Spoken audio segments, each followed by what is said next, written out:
You can relax now that you're out of the disturber. We're going to have some fun. Haha. My husband whispered into his niece's ear. The person in the way, as my husband put it, was my daughter. I had to leave home on an urgent business trip.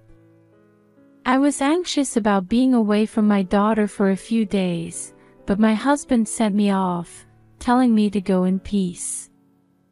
My daughter and my husband usually spend a lot of time together, so I wasn't worried about leaving her in his care. However, recently my daughter has been acting somewhat strangely. In hindsight, I should have dug deeper into the feelings I felt at this time. Mom, don't go to work. I am an unfit mother for not being able to recognize the SOS as best I could from my daughter, who clung to my leg and refused to move away. I had no idea that my husband would lock my daughter in a storage room and go on a trip with my niece. I will never be able to forgive my husband for what he did to my daughter and niece. My name is Tara. I married my husband of the same age when I became pregnant with my daughter Stella, who will be 5 this year. I met my husband through a very ordinary introduction by a friend. At the time, my husband was working for a toy manufacturer because of his love for children, and I had just been selected for my first project at work. We were both busy with work and had no idea that we were going to get married. But then I found out I was pregnant with our daughter. If I gave birth, I would have to take maternity leave and would be removed from the project I was working on. It was an opportunity that was available to me, but I had already seen a number of people in my company do this, and I felt miserable and unsure about my future. But in my distress, my husband said to me, "I'll quit my job and become a full-time husband." My husband took up his current job because he wanted his children to one day be able to use the toys he had been involved in producing. My husband had already been involved in the development of several products, which were actually sold. "I want you to make my dream come true. Let's get married, Tara." My husband's words made me determined to have my daughter. I explained the situation to the company and returned to work 3 months after giving birth.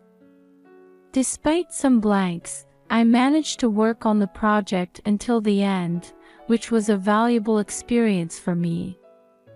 Returning to work immediately after childbirth was often difficult, but thinking about my husband and lovely daughter waiting for me at home made me work harder than ever. And now I am struggling every day as the leader of a newly launched project.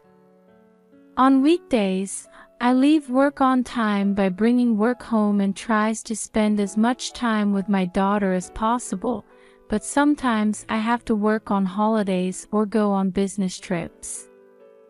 Even at such times, my daughter does not look lonely and says encouragingly, "Be sure to work hard." She says encouragingly. Although being a full-time house husband was still not well understood in some parts of the world, our family did our respective roles and lived happily together. Then one day, my sister-in-law came to me for advice about her divorce. Her sister-in-law's husband is 10 years older than her, and they have often clashed because of their different ways of thinking. Recently, it escalated and she was forced to raise her hand to him, which led to the divorce. "It's been a tough time for you, sister-in-law." "Not at all. It's rather refreshing. I don't have to see my daughter, Amelia, crying anymore." My sister-in-law has a daughter, Amelia, who will be 11 this year. When my sister-in-law was attacked by her ex-husband, my niece witnessed it and started crying, and her ex-husband stopped his violence towards her, but she feared that one day his violence would be directed at my niece as well, so she decided to divorce him. After hearing her story, my husband said, "If you have any problems, just tell me anything. I'm always at home," as if in jest, which made me laugh. However, I nodded my head broadly at my husband's words about telling me anything. She had persuaded my reluctant parents-in-laws when my husband left the company to become a full-time house husband. Nowadays, it's not about being a man or a woman. Those who can do it will do it. Without those words from my sister-in-law, I would not have been able to build a good relationship with my parents-in-law. It is also thanks to my sister-in-law that we are living happily now. When you are in trouble, it's on both sides. You can always rely on me. Really? Thank you. Actually, I'd like to move to your neighborhood. Wouldn't that be a nuisance? Nuisance is outrageous. She said that following the divorce, she was supposed to move out of the rented flat she had rented in her ex-husband's name. I thought about going back to my parents-in-law's house, but my parents-in-law's house is an hour's drive from here, which is too far for her to commute to work, and my niece would have to change schools. As our house is within the school district of the primary school my niece attends, my sister-in-law and niece were lucky enough to move into a nearby flat that was available. Furthermore, at my husband's suggestion, my niece was to be kept at our house from after school until my sister-in-law finished work. Previously, my sister-in-law had been working part-time, but with the divorce she was to start working full-time. She was worried that her niece would be home alone when she came home from school because she would be working longer hours. She was worried that she might be overprotective of my niece, who was now in the 5th year of primary school, but it was my husband who persuaded her that it was too late to wait until something had happened. Let's at least watch her closely while she is in primary school. My husband was originally very fond of my niece and she called him Big Brother and missed him. I also convinced my sister-in-law that I wanted my niece to be my daughter's playmate, and when she was away on business, she would look after my niece at home. Thus our new life was to begin. We originally lived close to each other, so my daughter and niece also saw each other more often than they would have done as cousins. They both got used to their new lives very quickly and it seemed to be off to a good start, but then my daughter suddenly started not wanting to leave me. She had been seeing me off to work for as long as I can remember, so I thought she was completely used to being away. Is she lonely? Or is she anxious about something? I was puzzled by my daughter's attitude, which I had never seen before. Mommy's just going to work. I'll be back at night. Despite my assurances, she clung to my legs and refused to leave.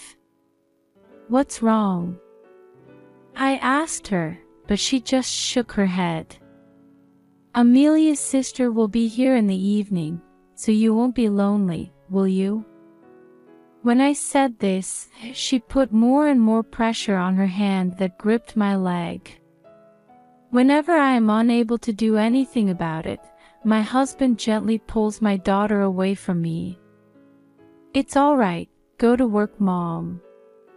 Here, let's say goodbye to Mommy. When my husband said this, my daughter would reluctantly wave to me. I wondered what on earth had caused my daughter to become so restless. Although I was concerned about it, I couldn't find time to spend with my daughter because of my work. When I talked to my husband about it, he was optimistic. Maybe she had a bad day at kindergarten. He was optimistic. Besides, Amelia's there too. I talked to Amelia about things that are hard for us to talk about. I don't know. I hope so. Don't worry. Look at today's photo. Her husband showed her a photo of his niece and daughter taken with his phone. It was a picture of them in the middle of talking with their mouths covered, as if they were having some kind of private conversation. I looked at it and decided to stop forcing my daughter to tell me the cause of the problem, as I thought it might indeed be easier for children to tell each other.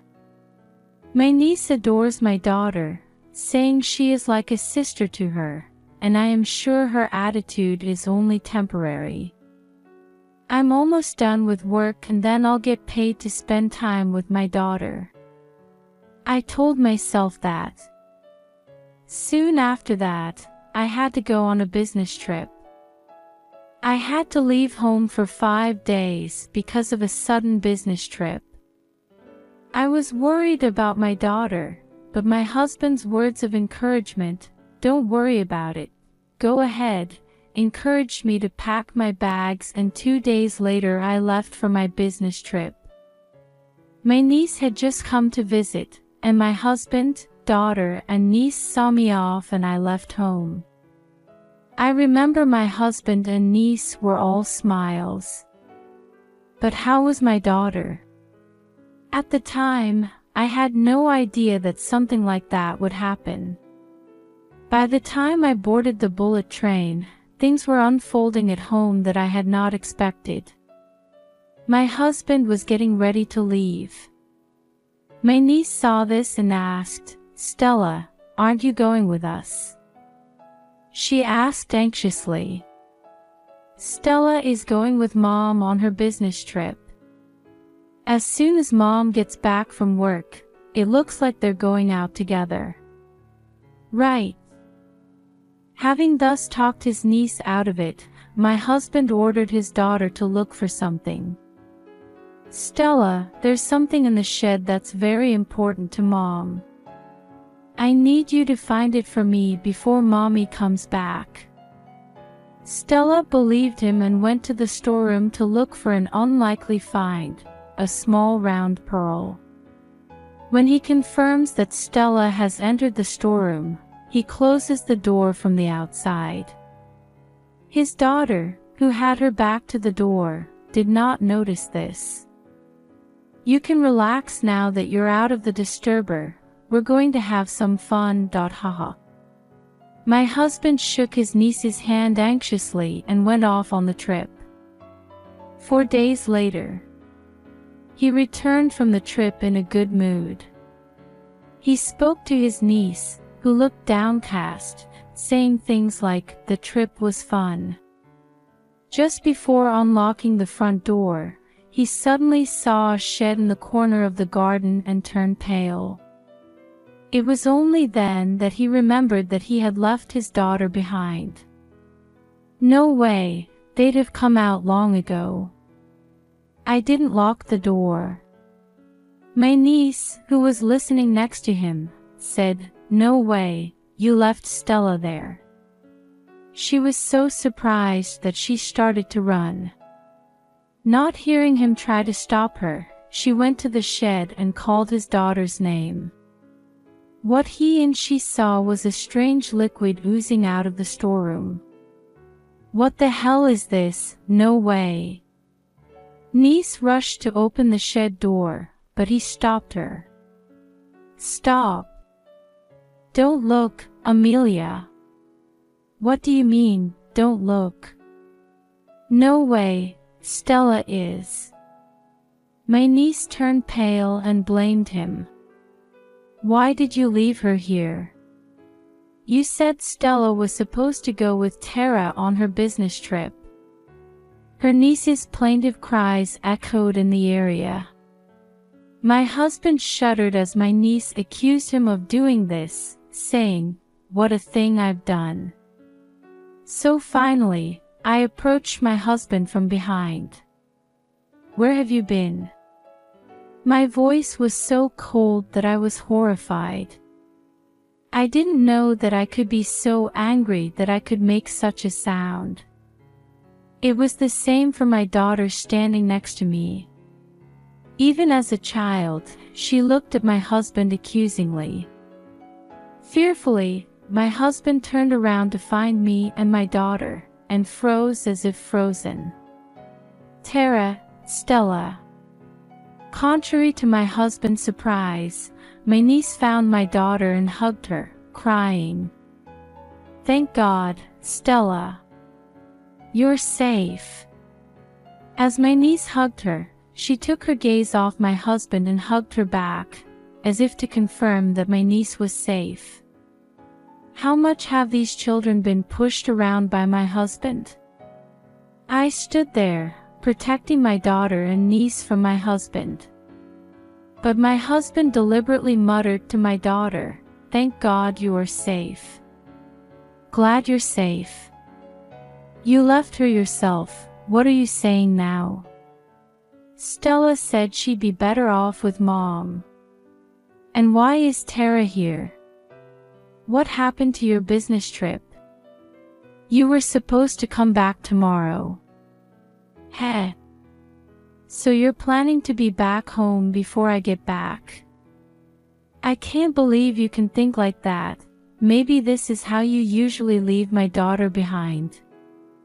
My husband fell silent at my words. That is the best affirmation of all. I've heard the story from Stella. Amelia will tell me her story too. I turned to my niece, who was hugging my daughter, and she looked firmly back into my eyes as if she had made up her mind and nodded. It was by chance that I was able to rescue my daughter in this way. I shudder to think what would have happened if the date of my business trip had not been changed. On the day I left for my business trip, I did indeed board the bullet train. However, I got a call that my business trip had suddenly changed and I had to get off the train and come back. Thanks to the business trip being cancelled, I was able to go straight home and arrive home earlier than my usual return time. Finally, I could talk to my daughter. I took a taxi from the station and rushed home. As I got out of the taxi and was on my way to the front door, I heard my daughter's voice. "Mom." I heard my daughter's voice. I thought she had found me and ran to me, but to my surprise, I looked downwards. To my surprise, her voice was coming from inside the storeroom. "Stella." I rushed to open the door of the storeroom and found my daughter there, sweating and sobbing. At her feet, the water-filled Super Ball I had given her was exploding. This was a toy my husband had been involved in developing when he was still working for a toy manufacturer. I had bought it for my daughter to cheer her up a little when she started to choke. She must have panicked and the door was closed and either threw it or stepped on it, causing it to burst. Oozing out of the shed was the liquid from this Super Ball bursting. Other items of her worn clothes were scattered on the floor. "What are you doing here?" I hugged my daughter, who was sobbing, and asked her. Then my daughter told me a story that made me so furious that I could call it the first time in my life. Stella told me that Daddy told her to find her mama's pearls. She's quite shocked that you left her and that she was locked up. You said I locked her in, but the door would have been unlocked. I thought I could get out on her own. Even an adult would be scared of a door being suddenly shut. You could have panicked and not been able to open it. Besides, I heard about the usual things. And I finally found out why Stella started to gag. He must have noticed the cause anyway. He was the one who had caused it, after all. Since he started taking care of my niece at home, he has been loving her only.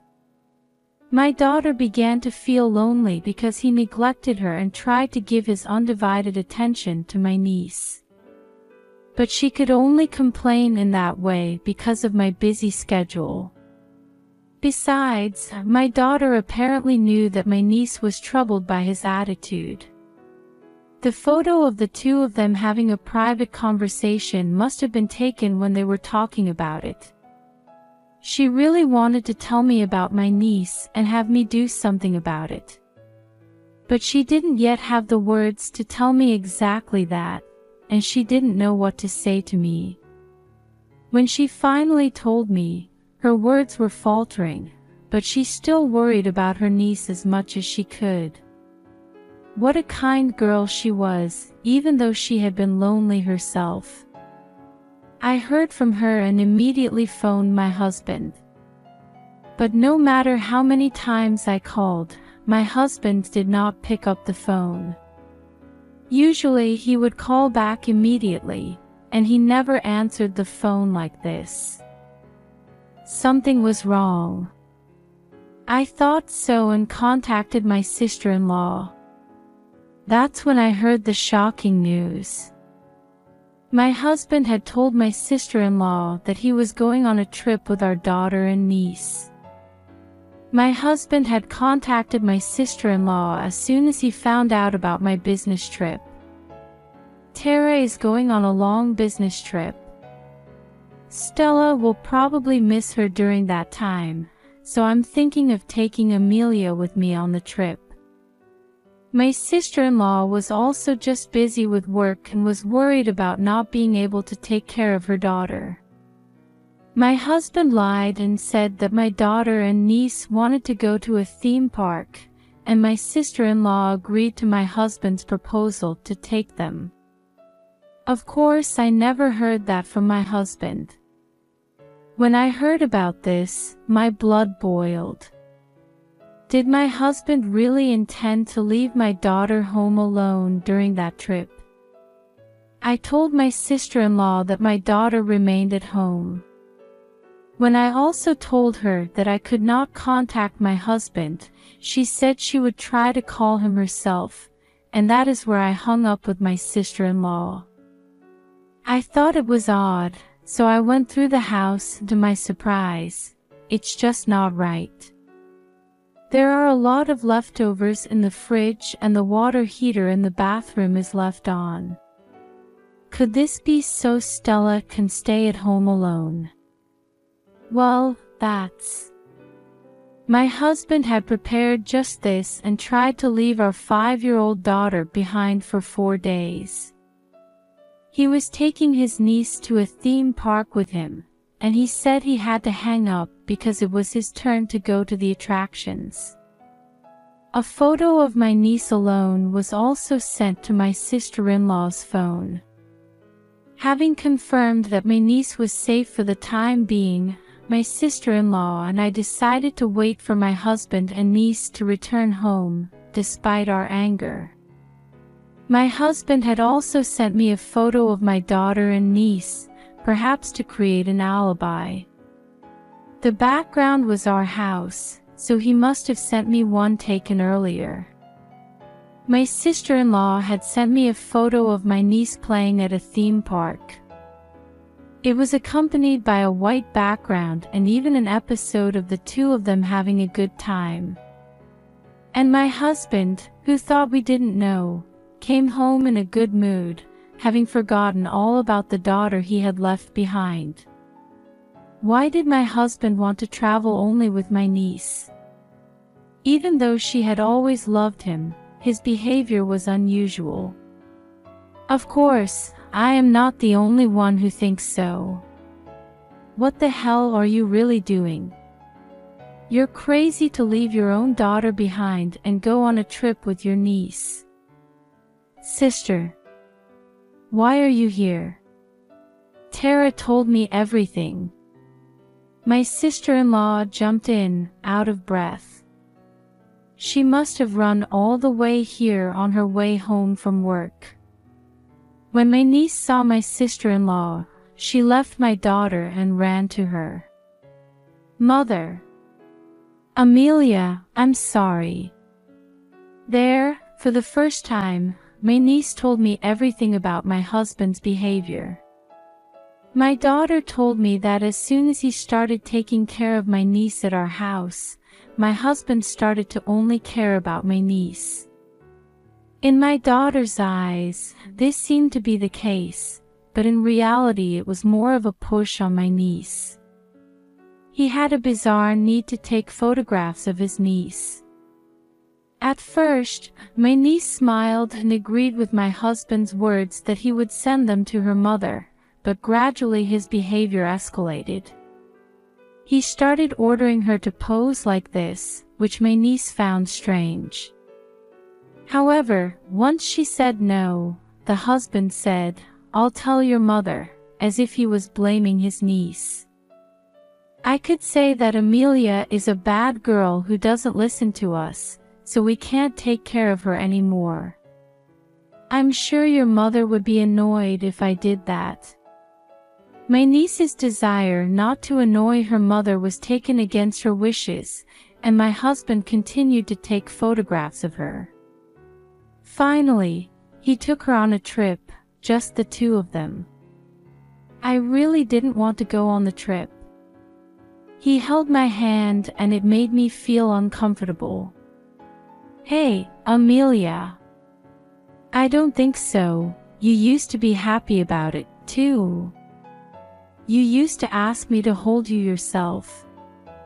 When my sister-in-law heard what my husband said, she shouted at him, "How old are you talking about?" She shouted at him. She then hugged her daughter tightly again. Like my daughter, my niece had been putting up with my husband's behavior because she did not want to worry her mother. And he mistakenly believed that this was because his niece missed him.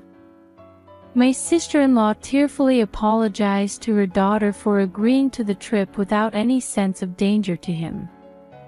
She regretted leaving her daughter in his care because she felt comfortable leaving her in his care on a regular basis. "I'm sorry, Amelia. If only your mother had been more careful." Her daughter shook her head in my sister-in-law's arms.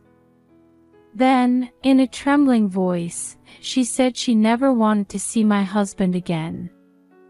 Hearing this, he began to panic pitifully. "Amelia, don't say that. I just want to adore you. Don't you ever go near Amelia again." "Oh, no." My sister-in-law then took the phone from my flustered husband, telling him to delete the photos he had taken. But when she looked at the folder of photos on his phone, my sister-in-law was speechless. There was an unusual amount of photos of her daughter stored there. Her daughter had an expression that barely looked like a smile, but was apparently frightened. On reflection, all the photographs my husband had sent my sister-in-law were of her daughter without her looking at the camera. My husband must have noticed the change in his niece's expression. So he sent her only things whose expressions were unknown. And yet my husband let his desires run wild and took my niece out. Disgusting. I was nauseated by my husband's abnormality. My sister-in-law also seemed unable to move, clutching his phone. We hid our daughters firmly behind each other's backs and confronted my husband. I had not the slightest intention of forgiving him for leaving my daughter behind, but I didn't want my husband anywhere near my daughter and niece anymore. That was the moment when all love and everything else vanished. No, listen to me. I love Amelia and of course I love Stella too.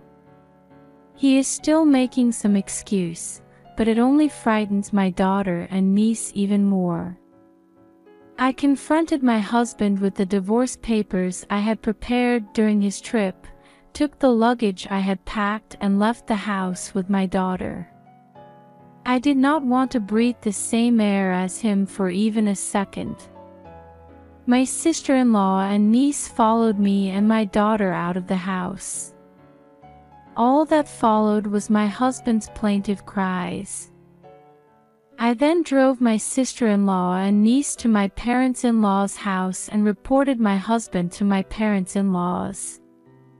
When I told them that I had handed in the divorce papers and left, they promised that they would take care of the rest. They would make sure that my husband would never come near us again. My niece finally felt truly at ease after hearing her parents-in-law's words.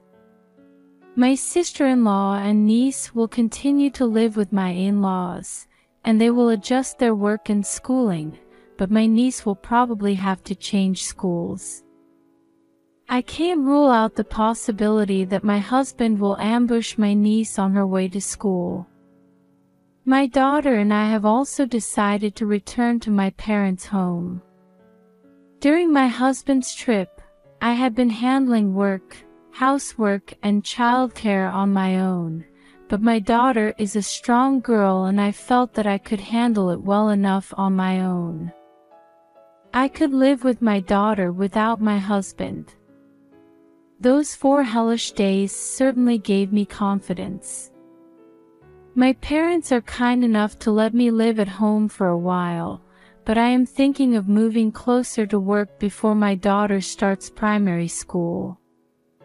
We each started anew in this way, but only my husband was still haunted by the past.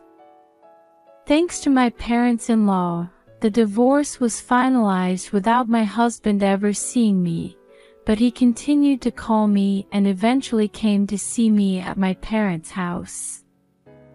My husband, who was supposed to have already been cut off from me, my daughter, and the residents of my in-laws' house, including my parents-in-laws, was still insistent on getting back together with me. I can't imagine my life without Tara and Stella. I could no longer feel anything but fear in my husband's words. I asked my parents to contact the police and have them take my husband away, who kept shouting at the door. My husband was given a restraining order by the police and finally seemed to understand that he had become alone. It was too late to grieve now, even though it was he who had destroyed everything. How is my husband, who was a full-time house husband, going to make a living? It's none of my business. My daughter looked depressed for a while because of this incident, but recently she has finally started to smile again. She and her husband have divorced, but she still keeps in touch with my sister-in-law and niece, and they have started to smile together. We are in the process of planning an upcoming trip to a theme park for the 4 of us to override my niece's memories of the theme parks, which have been ruined. I hope to create many more happy memories for my daughter.